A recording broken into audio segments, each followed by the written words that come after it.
Reading this morning is taken from Mark chapter 16, the last chapter in this great book.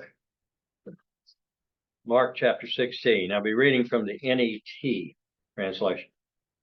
When the Sabbath was over, Mary Magdalene, Mary the mother of James, and Salome brought aromatic spices so that they might go and anoint him. And very early on the first day of the week at sunrise, they went to the tomb. They had been asking each other, "Who will roll away the stone for us from the entrance to the tomb?" But when they looked up, they saw that the stone, which was very large, had been rolled back. Then, as they went into the tomb, they saw a young man dressed in a white robe sitting on the right side, and they were alarmed. And he said to them, "Do not be alarmed. You are looking for Jesus the Nazarene, who was crucified. He has been raised. He's not here. Look, there is a place where they laid him. But go tell his disciples, even Peter, that he is going ahead of you into Galilee. You will see him there, just as he told you." Then they went out and ran from the tomb, for terror and bewilderment had seized them. And they said nothing to anyone because they were afraid. Early on the first day of the week, after he arose, he appeared first to Mary Magdalene, from whom he had driven out 7 demons. She went out and told those who were with him while they were mourning and weeping. And when they heard that he was alive and had been seen by her, they did not believe. After this, he appeared in a different form to 2 of them while they were on their way to the country. They went back and told the rest, but they did not believe them. Then he appeared to the 11 themselves while they were eating, and he rebuked them for their unbelief and hardness of heart, because they did not believe those who had seen him resurrected. He said to them, "Go into all the world and preach the gospel to every creature. The one who believes and is baptized will be saved, but the one who does not believe will be condemned. These signs will accompany those who believe. In my name, they will drive out demons. They will speak in new languages.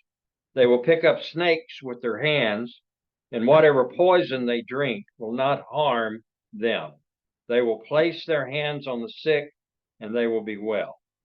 After the Lord Jesus had spoken to them, he was taken up into heaven and sat down at the right hand of God. They went out and proclaimed everywhere, while the Lord worked with them and confirmed the word through the accompanying signs. I like the I like the times that Jesus rebukes the apostles. It makes me feel like I'm not alone. When he rebukes them for their unbelief and hardness of heart because they had not believed those who saw him. That's the only position that we are in. The apostles didn't believe when somebody said, "I saw Jesus alive," and then they got to see Jesus alive. And we don't get to see Jesus alive. We're like those apostles. We have to hear somebody tell us. They wrote it down in the gospel 2,000 years ago, and we have to take their word for it and see, is what they're communicating, is it believable? Can I have faith in that? And I think that's a really compelling thing to think about, where not to brag and say we're better than the apostles, but we're doing something a little bit harder that the 11 didn't believe right at first when somebody said it.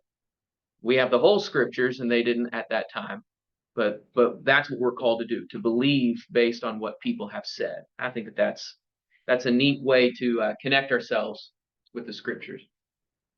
I appreciate the chance to speak with you here. I'm always excited to visit with different congregations. I don't get to do that.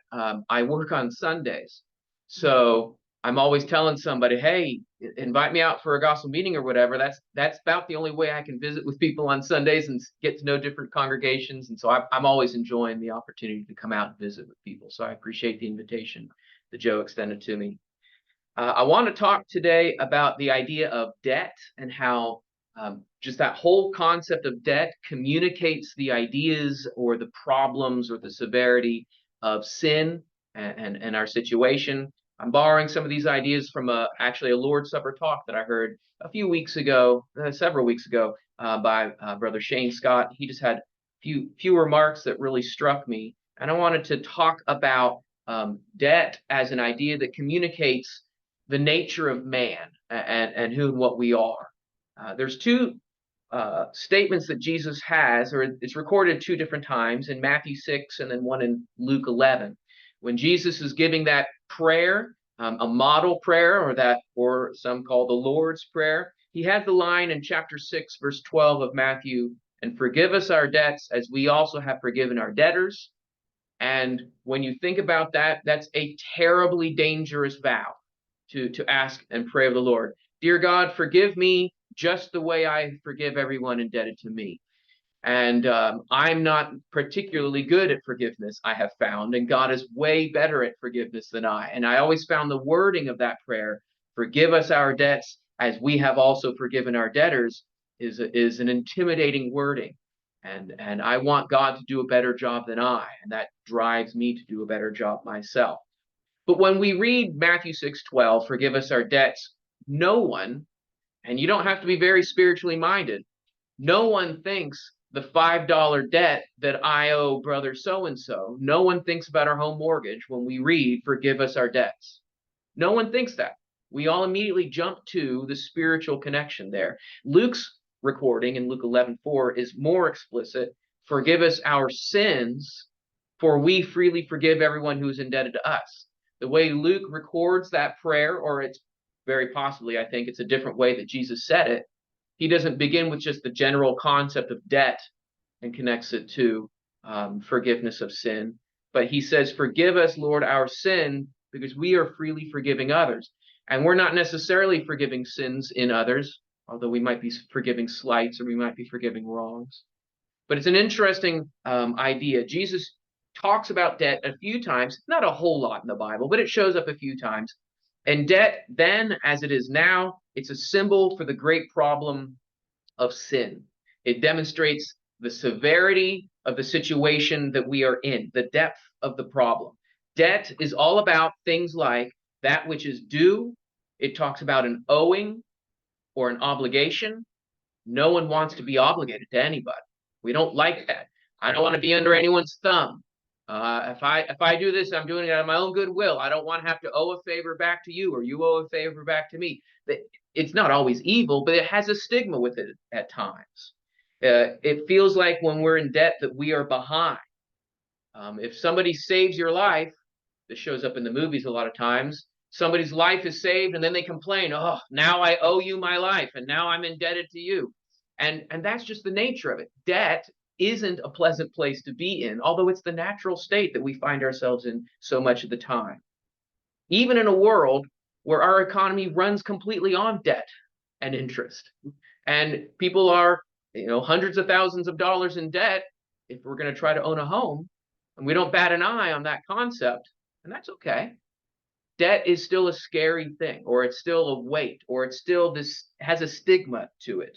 There's maybe an inescapable feeling or quality of discomfort. It's kind of like, here we are, we're living our life and everything's even and everything's square. And then if there's debt, now we're behind. There's a hill that we have to climb, or there's a weight that we have to carry. And it's interesting to think about, I wish I could go back to that even place, that level place where I didn't have that weight. Maybe if we could go back to the time of Adam and Eve before the fall. They sin. They sin in chapter 3. So maybe Genesis chapters 1 and 2. That's the place that I want to be. But the fall, that's the great debt.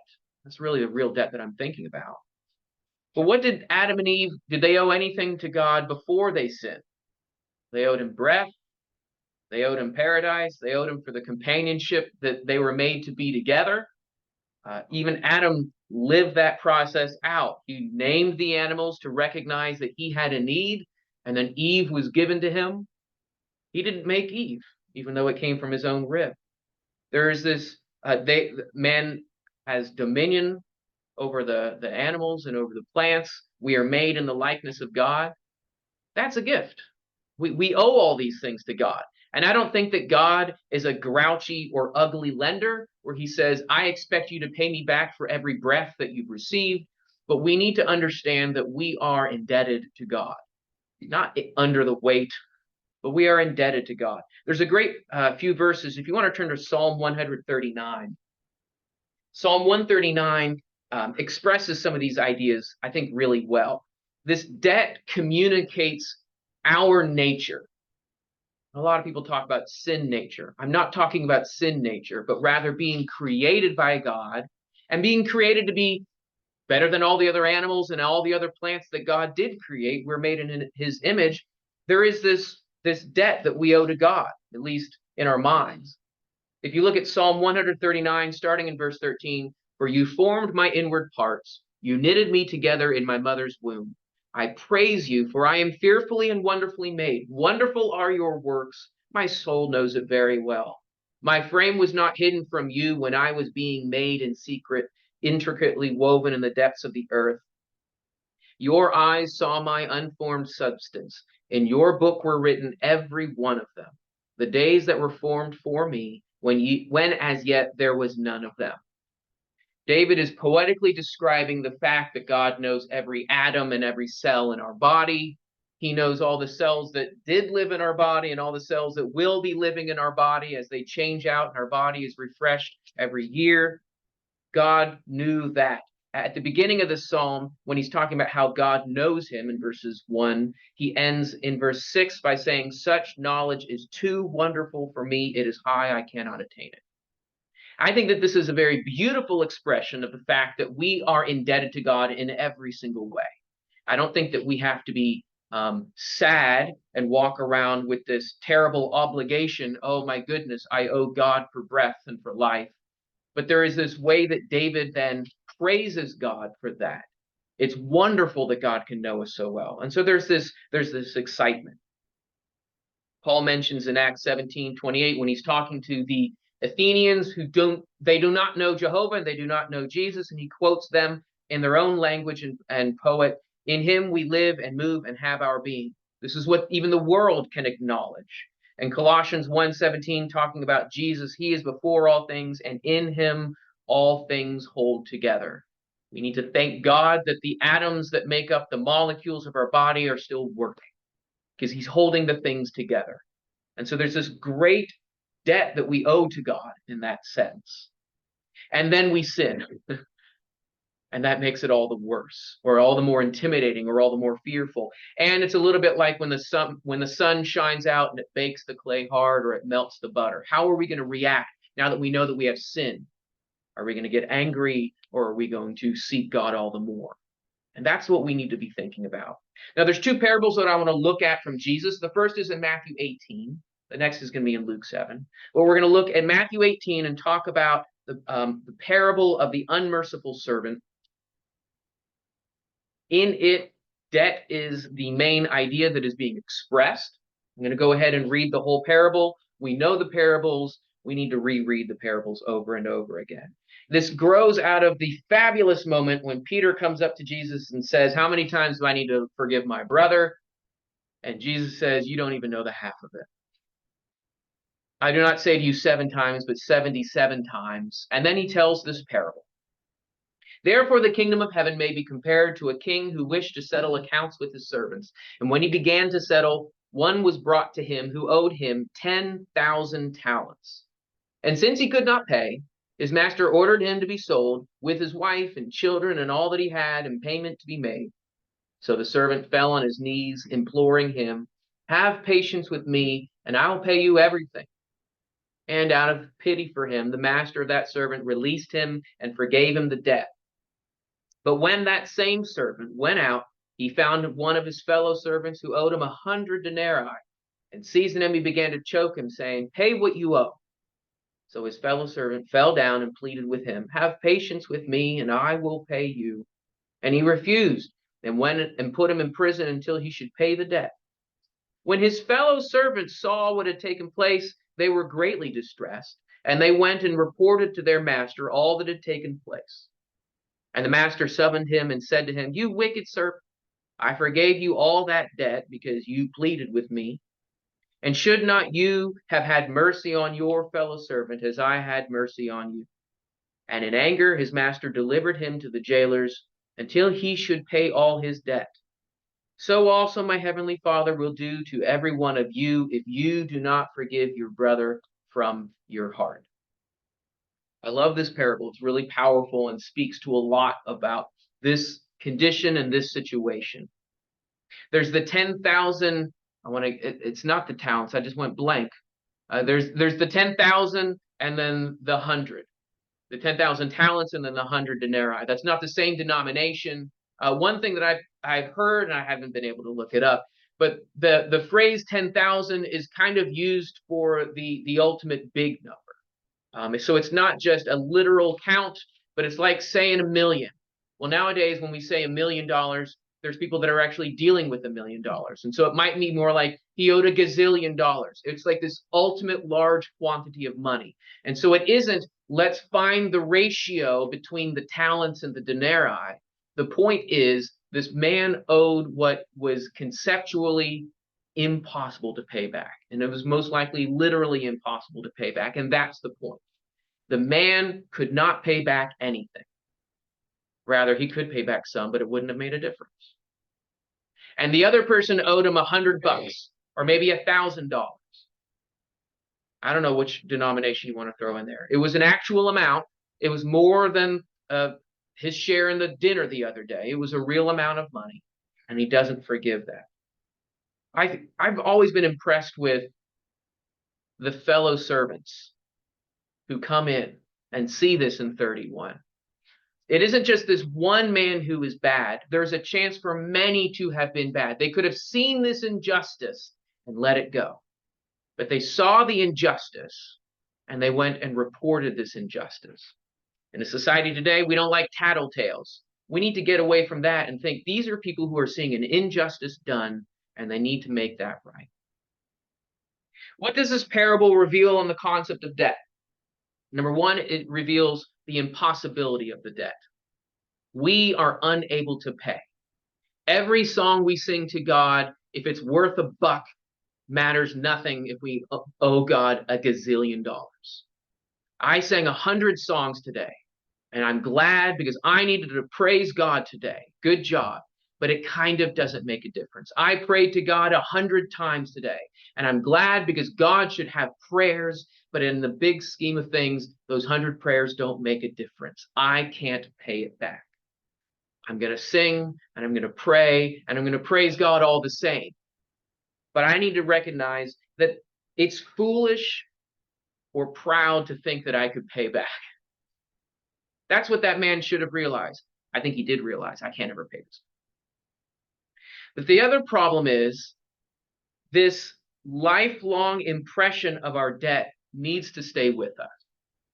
I can't pay God back. I couldn't pay him back the day I was baptized, and I haven't been able to pay God back every day since. And adding all my good deeds together, it still doesn't matter as a drop in a bucket. I need to remember that idea that I can't pay God back. I need to have my heart impressed with that fact. And the reason is revealed by this one man. He's forgiven by the 10,000 talents, and then he turns around and finds somebody that owes him or wronged him. You can fill in the blank on what this problem is. He parked in his parking spot, or I was joking with somebody, he's sitting in my seat at church. It could be an actual sin, genuine abuse, genuine theft. It could be a real sin. And this man needs to recognize, I cannot pay God back. And I need to carry that with me and walk forward as I interact with others and try to see what I can do for them. If we see the impossibility of our own debt clearly, our hearts will be impressed by this. And that doesn't mean that we need to walk around with dread and depression, but rather we need to walk around with gratitude and fear. If I can't pay God back and God forgave me, I have to look on others with a desire to forgive. Gratitude for our forgiveness, gratitude to share our gracious hearts with others. We need to be infectious with gratitude, not begrudging in mercy. If God has forgiven me, I ought to look for opportunities to forgive, for opportunities to be merciful, to look for opportunities to help others, because God gave so much to me. And I might not find a lot of opportunities every day. And maybe someday is going to show up and only one opportunity is going to present itself. And it's that one person I don't ever want to forgive because they wronged me in such a hard way. And we're right here in the middle of this parable. And we need to figure out how to wrap our minds around the fact that I've been forgiven so much. I need to figure out how to act in that mercy myself. It's not easy. We need to not begrudge our mercy. We need to be gracious to God and gracious to others. But I said we need to walk around two ways. We need to walk around with gratitude. We also need to walk around with fear. I don't think that man who was forgiven the 10,000 and did not forgive the 100, I don't think he had any fear of his master, any fear of God. Once that debt was covered and lost, he had no more fear. He had no more concerns. He walked around with so light a heart that he didn't care about anybody. And in the face of that, he ended up injuring his own brother and getting thrown back in prison. We need to have this fear about us because it is our debt, but not our payment. And I think that that's a really significant way of looking. I owe God for being alive. I owe God so much more for breaking his law, for wandering away and for acting selfishly those times in my past, and for my stumbling in this very week. I owe God, but he is the one who forgave. That should instill fear. Maybe that respectful fear, maybe that fear that drives us to love. Fear of the Lord is the beginning of wisdom. But I ought to fear, he paid for me. He covered me. I need to have that constant reverential fear. And so the parable of the unmerciful servant, we need to recognize I can't pay this back. And so I ought to walk out with gratitude and fear, remembering that idea that I need to walk that way, giving out to others and respecting God's payment. The other parable I want to look at is in Luke chapter 7. Turn over there. This is a very short parable about two people who are forgiven and are compared back and forth with the other, but they are in the context of a larger story, and it's the story that makes the parable work. The parable is only like a verse or so long. So I'm going to read the whole story of Jesus at this Pharisee's house and the woman who comes in to wash his feet. So Luke 7, starting in verse 36. One of the Pharisees asked him to eat with him, and he went into the Pharisee's house and reclined at table. And behold, a woman of the city, who was a sinner, when she learned that he was reclining at table at the Pharisee's house, she brought an alabaster flask of ointment, and standing behind him at his feet, weeping, she began to wet his feet with her tears, and wiped them with her hair of her head, and kissed his feet, and anointed them with his ointment. Now when the Pharisee who had invited him saw this, he said to himself, if this man were a prophet, he would have known who and what sort of woman this is who is touching him, for she's a sinner. And Jesus answering said to him, Simon, I have something to say to you. And he answered, say it, teacher. A certain money lender had two debtors. One owed 500 denarii and the other 50. When they could not pay, he canceled the debt of both. Now which of them will love him more? Simon answered, the one, I suppose, for whom he canceled the larger debt. And he said to him, you've judged rightly. Then turning toward the woman, he said to Simon, do you see this woman? I entered your house, and you gave me no water for my feet, but she has wet my feet with her tears and wiped them with her hair. You gave me no kiss, but from the time I came in, she has not ceased to kiss my feet. You did not anoint my head with oil, but she has anointed my feet with ointment. Therefore I tell you, her sins, which are many, are forgiven, for she loved much. But he who is forgiven little loves little. And he said to her, your sins are forgiven. And those who were at table with him began to say among themselves, who is this who even forgives sins? And he said to the woman, your faith has saved you, go in peace. I love that the story ends with Jesus speaking to her, especially as it comes after not only Simon disparaging her quietly to himself, and then all the people who seemingly are disparaging her, or if at least Jesus, who can forgive sins, but she's the result, or she's the reason that that is happening. I imagine she's feeling terrible about herself for so many different reasons. But Jesus comforts her. Your faith has saved you. Go in peace. She gets to leave lighthearted. I don't know how the other people are leaving. This parable is strong. There's they're forgiven different amounts, but the differences aren't near as great. 500 denarii down to 50. The sums are less significant than the previous parable. They're more in the realm that we understand and we're operating in a day-to-day process. Who's going to love him the more? And the man says, the guy with the bigger debt. Jesus says, you're right. So what is it that this parable teaches us? I think it teaches or reveals an appreciation of our debt is going to draw our heart to God. When we understand our debt, we are going to come to Christ. This lady knew her debt.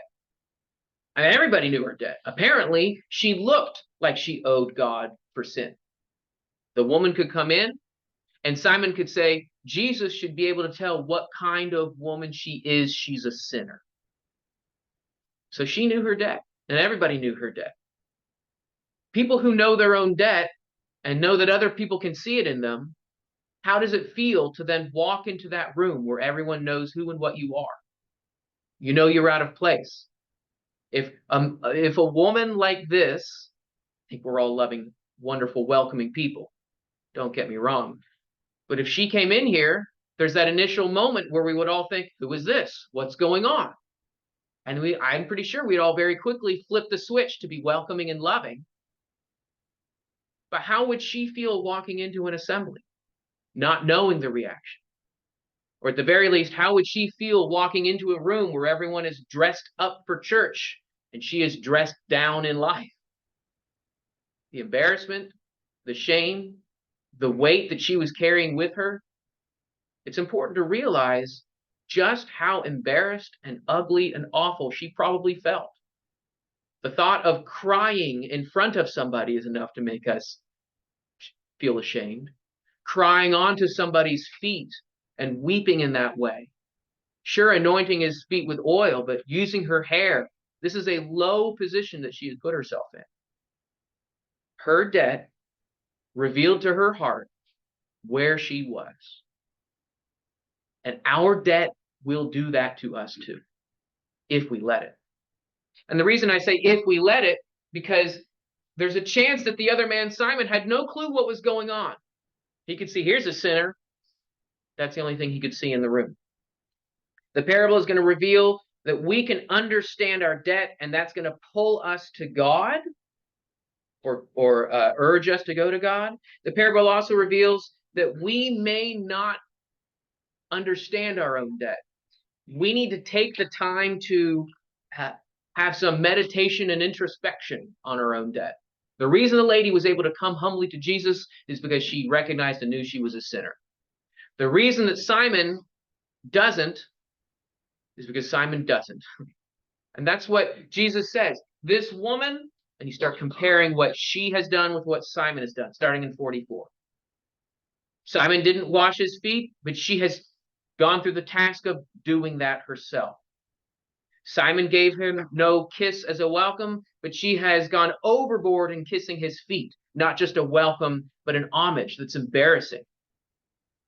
Simon didn't anoint Jesus with oil, but she anointed his feet with ointment. I get the impression that she would be embarrassed to try to have the nerve to anoint his head. So she's down at the feet. Maybe that's the position here. Washing feet isn't a part of my culture, so I happen to imagine these activities. She knew what she ought to do. And it seems like she knew because of her sin. And he didn't do those things. Here's my projection. I guess because he didn't know his own sin. And that's what that parable reveals. When Jesus says in verse 47, therefore I tell you, her sins, which are many, are forgiven, for she loved much. But he who is forgiven little loves little. I think that's a really curious phrase.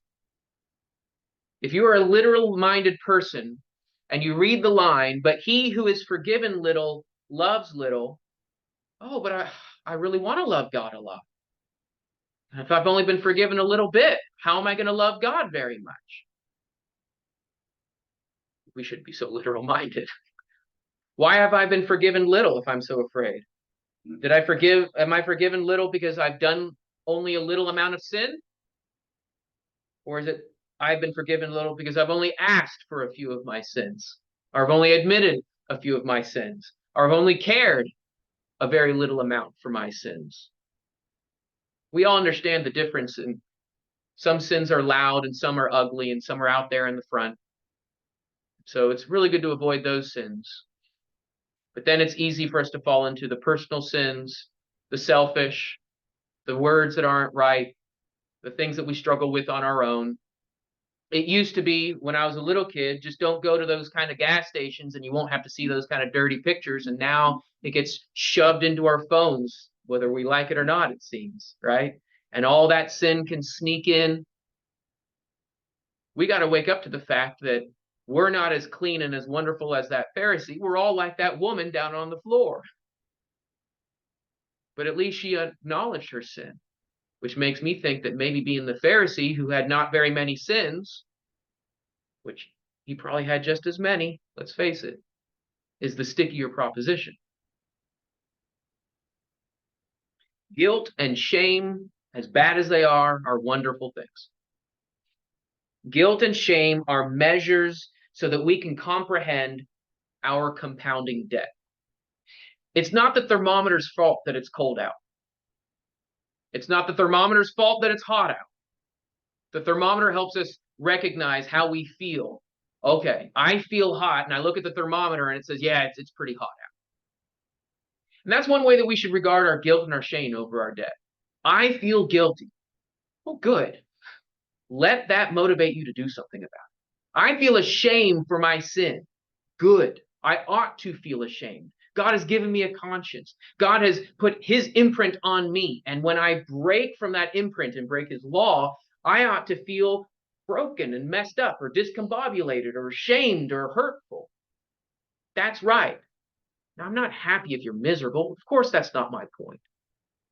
But guilt and shame, that pain is something that we shouldn't resist. We should let it be that thing that helps us realize we need God. We need God. Now, don't nourish your depression, clearly, but open your eyes to realize what you did and what you need. I don't think that lady came in mourning over Jesus's feet, trying to feel worse, like she was wanting to have a rough day. She recognized, this is the man that I need to be near. This is what I need to do. And I feel ashamed to be here, but he is the person that I need to be. She recognized her debt. She couldn't pay that debt. She came to Jesus, and Jesus paid the debt. Simon, who was probably dressed really nice and had a nice, two-car garage and had the white picket fence, and he was living the American dream, might have spent a lot of his energy and time hiding from his sin. But we need to not be that way. We need to be willing to cry so that Jesus can wipe away our tears. Because it's Jesus who lived without debt. And that the phrase is always, he lived without sin, but it struck me just in the context of this sermon, he also lived without debt. And I think that that's pretty interesting. Go to Hebrews chapter 2. That's the powerful passage talking about the strength that Jesus had in his life and what he was able to do. In Hebrews chapter 2, I'm just going to read 14 through 18, talking about the nature of Jesus Christ. Therefore, since the children share in flesh and blood, he himself likewise partook of the same things, that through death he might destroy the one who has the power of death, that is the devil, and deliver all those who through fear of death were subject to lifelong slavery. It's not debt, but in my mind for this sermon, I just stick the word debt. Lifelong debt, lifelong slavery. I see them as similar ideas. Through fear of death, subject to lifelong slavery. For surely it's not angels that he helps, but he helps the offspring of Abraham. Therefore, he had to be made like his brothers in every respect, so that he might become a merciful and faithful high priest in the service of God, to make propitiation for the sins of the people. For because he himself suffered when tempted, He is able to help those who are being tempted. And it says very similarly at the end of chapter 4 in verse 15, for we do not have a high priest who is unable to sympathize with our weaknesses, but one who in every respect has been tempted as we are, yet without sin. Jesus lived his life without sin. He even lived his life without this debt that we take on ourselves. When we have fallen from God and we committed that first sin, we already owe God more than we can afford. And ever since then, we've just been compounding that with greater and greater interest every time we make another mistake. Jesus never made the first mistake, and he never made any of the additional mistakes. I also think it's kind of interesting, since he is the creator, he didn't even have to owe God for his own breath. He is the creator and the sustainer of life. He makes it out there in front of him, so to speak. And then he became incarnate himself and lived it. He was human and had to breathe and drink water like the rest of us, and he still kept the atoms held together. He is the word, the way, the truth, and the life, and yet he still suffered temptation without sin. He lived that perfect life, holding it together, living it the right way, without sin, yes, without having any debt, and then coming in and paying all of ours. And I think that that is powerful and beautiful. As it says there in Hebrews 2:17, we read it just a moment ago, he might become a merciful and faithful high priest in the service of God to make propitiation for the sins of the people. That word propitiation meaning to appease, to conciliate, to placate. When we come to the Master owing several lifetimes worth of debt, Jesus pays. And that one payment, it paid for mine. It paid for yours. It paid for the people who do not even come to accept the gift.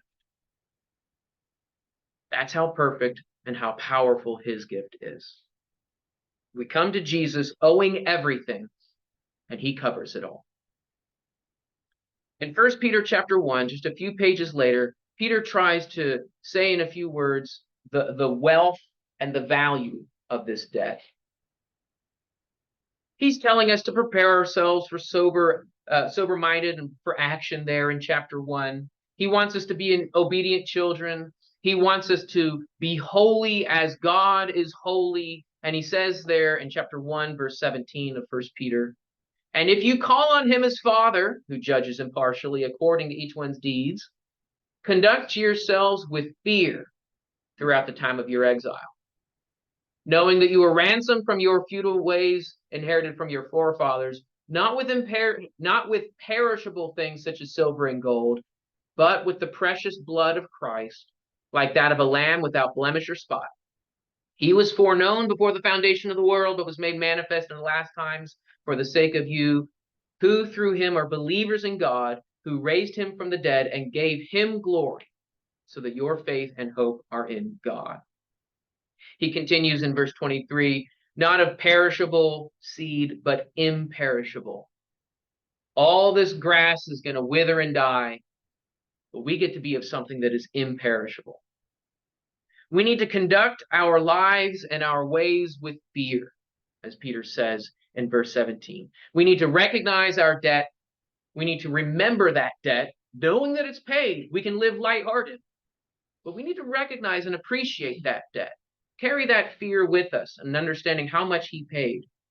We need to recognize the value of Jesus' blood, immeasurable in value and worth way more than the immeasurable debt that we've owed. And we need to appreciate the hope that God has set out in front of us, as he says there in verse 21. That glory that was given to him, we're hoping in something that is so powerful.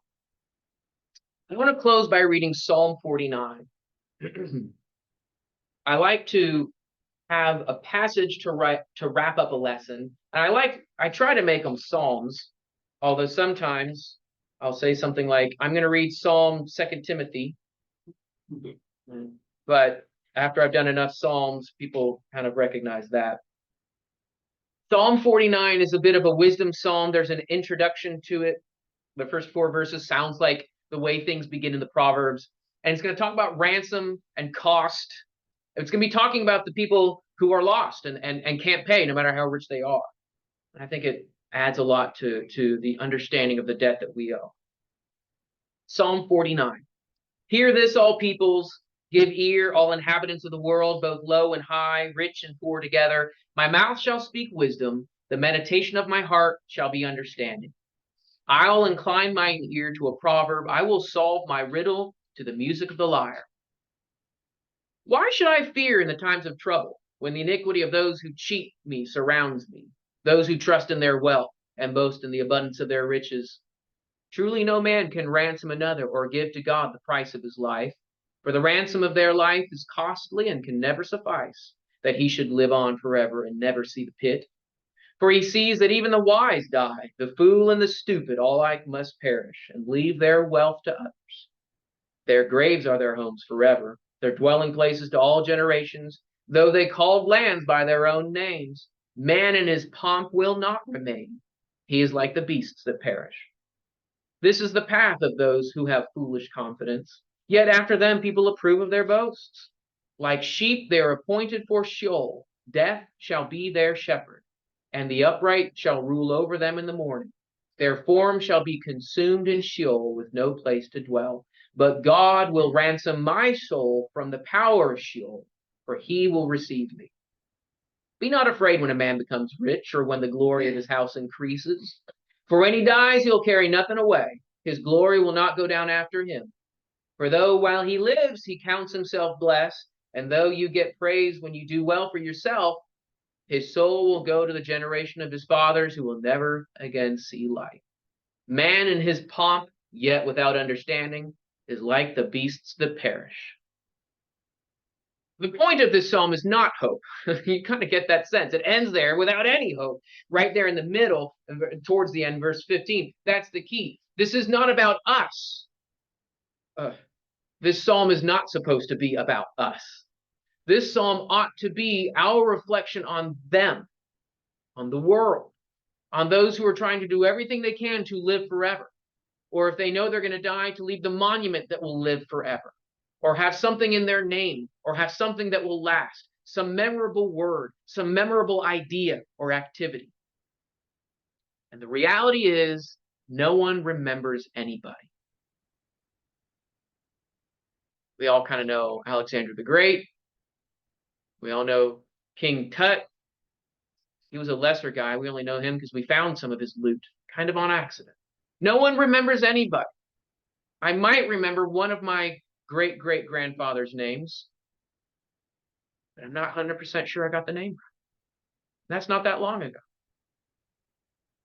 There's nothing we can do to live forever. There's nothing we can do to buy ourselves back. There's nothing we can do with all that money. And the people with all that money and all that power, they are oppressing us and they're trying to push us down in the context of this psalm. What are we going to do to that? Are we going to get upset? Are we going to have fear? No. Verse 14 and 15. Like sheep, they are appointed for Sheol. Death shall be their shepherd, which is one of the most amazing and wonderful images in all the Psalms. Their shepherd shepherding them around is I have in my mind, the skeleton body with the big black hood. And he's just herding them around like sheep. Verse 15, but God will ransom my soul from the power of Sheol, for he will receive me. And it's only a few pages earlier that we learned that God is our shepherd. And what a better shepherd he is. And so that is our hope. We know that if we try to do anything, we're going to fail. Despite what everybody in our society says. If you put your mind to it, you can do anything. Well, that's rarely true. And if we slow down our lives and look at ourselves and pay attention to our need, we're going to realize how much we need God. We might have done a few good things, maybe even some spiritually good deeds. And that effort ought to then remind us how much more, wow, I need God all the more. As I begin to try to pay God back, I recognize how impossible it is. I'm hoping that this can be an encouragement rather than a discouragement. I don't think that we all need to walk around beating our breasts, weeping and gnashing our teeth. But I do think that we need to pay attention to ourselves and recognize that, well, we made it to church, but that isn't what makes us good. It's God who makes us. Well, we sang the songs, Well, that's not what makes us holy. It's God who makes us holy. And we need to cling to him and respect him. And I don't know where you are in your journey and what you need from God right now. I do know a lot of you, and that there's a lot of love between you. And reaching out to each other, requesting prayers is absolutely what we need all the time. If there's anyone who needs that, this is a good time to let us know as we stand and sing.